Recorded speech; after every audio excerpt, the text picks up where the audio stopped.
My name is Mick Neustadt, and I'm a grief and trauma therapist at the Went Center for Loss and Healing in Washington, D.C.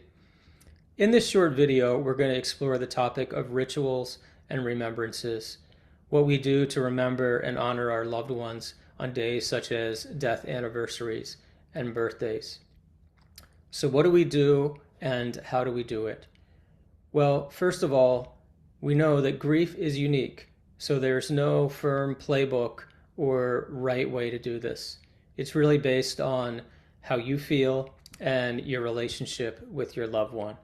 And a ritual is an intentional act, something that you may do some planning for, where you set aside that time to focus on your feelings, your memories, and your remembrances. So there's a number of ways that we can do this. And the psychologist and author Francis Weller provides us a framework for companioning our grief. So he says that grief needs to be attended to. It needs movement. It needs attention. So when we think of doing something to remember our loved one on an important day, the first thing we need to do is to slow down. I just heard recently that in most jobs, they give you 2 days for bereavement leave.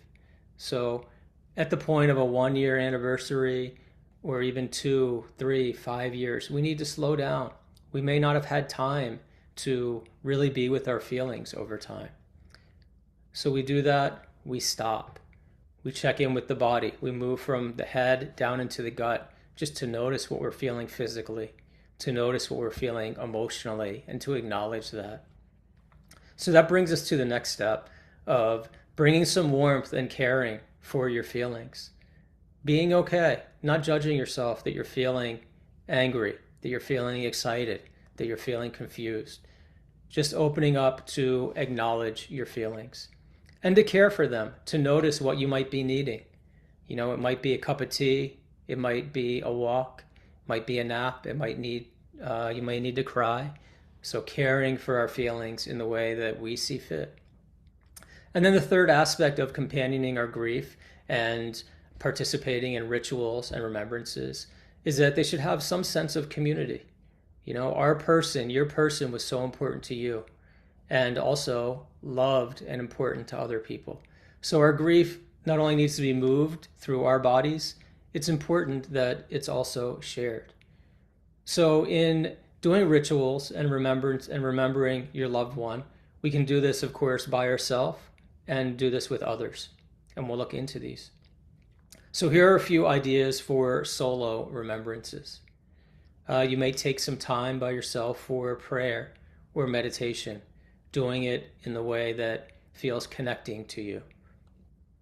You could write a letter to your loved one.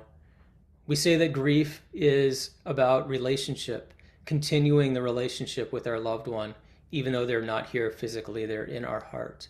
So how do we connect? You might write a card or a letter using the prompts, I remember, and just writing, sharing the things you remember that you want to remember with them. I miss, or I want to tell you.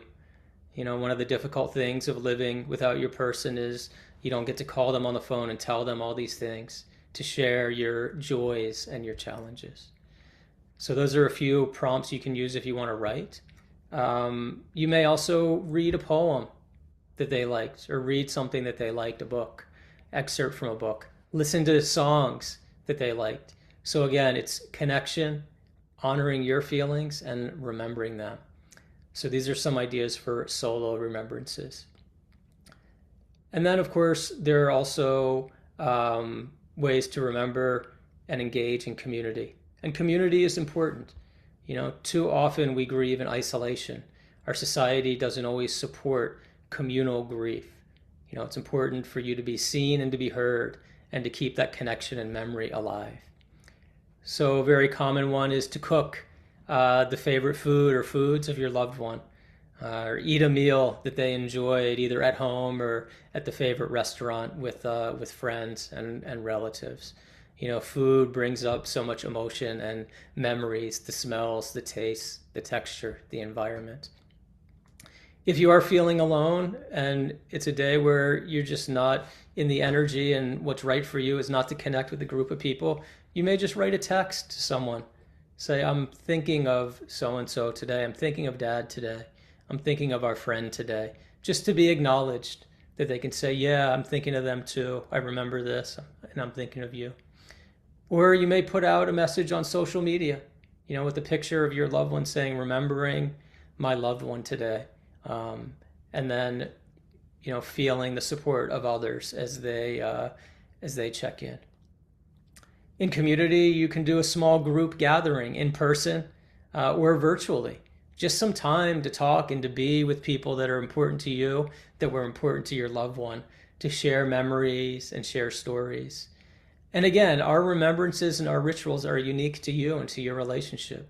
So be creative. Draw from other traditions that you draw from to create a space and an environment for remembering, connection, sharing, and healing. One last thing for ideas for remembering in community is you might engage in an outing that they enjoyed, going to a game to see their favorite team, visiting a museum or park that you went to together, or a place where you would just feel their presence, that you would know, yeah, they would have loved this museum or this park. Going to any place that they find meaningful. And that's up to you, and that's up to your relationship. It may be any of these things, a museum, a park. People talk about going shopping.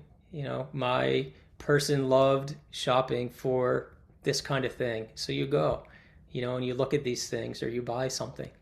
So just doing it in a way that's meaningful for you, that helps your feelings, your emotions get some ventilation, and also helps you to be seen and to be heard. So these are some ideas for remembering in community, and also some ideas for remembering by yourself. So let's just go back to the beginning one more time. So our grief is about remembering. It's about connection. It's about slowing down, taking the time to know how we're feeling, especially at these milestone dates. It's a time for reflection, a time to give attention to your feelings that maybe you haven't had the time to do this. And then also to have some connection with others. This person that you love so dearly, that was very important to you, was no doubt important to others.